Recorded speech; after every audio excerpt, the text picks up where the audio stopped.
Hello guys, നമുക്കൊന്ന് ഗോവ വരെ പോയി വന്നാലോ. രാവിലെ 6:15 ഫ്ലൈറ്റിനാണ് ഞങ്ങൾ ഗോവയിലേക്ക് വിട്ടത്. പിന്നെ അവിടെ നിന്ന് പെട്ടെന്ന് ലാൻഡ് ചെയ്തെങ്കിലും ഒരുങ്ങി ഇറങ്ങാൻ വേണ്ടി 10-11 മണിയായി. നല്ല വിശപ്പുണ്ടായിരുന്നത് കാരണം KFC കയറി നല്ല തട്ടുകെട്ടി. പിന്നെ ഞങ്ങൾ നേരെ പോയത് അഞ്ജന ബീച്ചിലേക്കാണ്. അവിടെ കുറേ സ്ട്രീറ്റ് ഷോപ്പിങ്ങും കാര്യങ്ങളൊക്കെ ഉണ്ടായിരുന്നു. അതൊക്കെ എക്സ്പ്ലോർ ചെയ്തു. പിന്നെ ബീച്ച് കണ്ടു, കുറേ എൻജോയ് ഒക്കെ ചെയ്തു. അത് കഴിഞ്ഞ് ഞങ്ങൾ വേറൊരു ബീച്ചിൽ പോയി. പക്ഷേ അവിടെ കാർ പാർക്കിങ്ങും കാര്യങ്ങളും ഇല്ലാത്ത കാരണം ഞങ്ങൾ തിരിച്ചു പോകും.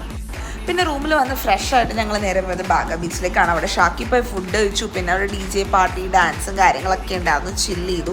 Then day 2 in Goa. അന്നത്തെ ഡെസ്റ്റിനേഷൻ സൗത്ത് ഗോവ ആയിരുന്നു. പോകുന്ന വഴിക്ക് ഒരു ദാല് കഴിച്ചു, പക്ഷെ അത്ര അങ്ങോട്ട് ഇഷ്ടപ്പെട്ടില്ല.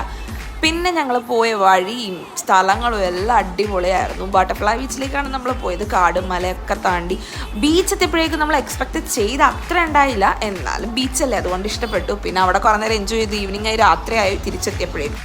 പിന്നെ ഞങ്ങൾ റെഡിയായി ഡിന്നറൊക്കെ കഴിക്കാൻ പോയി. പാസ്തയൊക്കെ കഴിച്ചപ്പോൾ അത്ര ഉണ്ടായിരുന്നല്ലോ ഇന്നത്തെ ദിവസം. Tata, see U.